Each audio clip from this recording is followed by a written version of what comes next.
बद्री अहीर इतिहास के वो नायक जिन्हें हमने लगभग भुला दिया।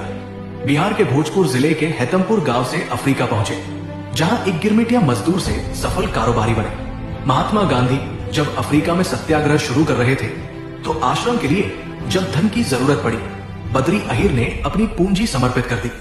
वे गांधी के साथ पहली गिरफ्तारी देने वाले भारतीय बने। गांधी उन्हें भाई कहकर पुकारते थे। 1917 में चंपारण आंदोलन के दौरान बद्री जी भारत लौटे। अपना धन, श्रम और साहस इस आंदोलन में झोंक दिया।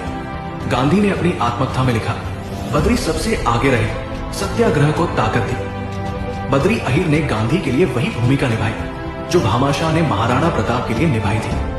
आज उन्हें इतिहास में भले जगह न मिली हो, मगर उनका त्याग अमर है। स्वतंत्रता संग्राम के इस गुमनाम शेर को हमारा शत शत नमन।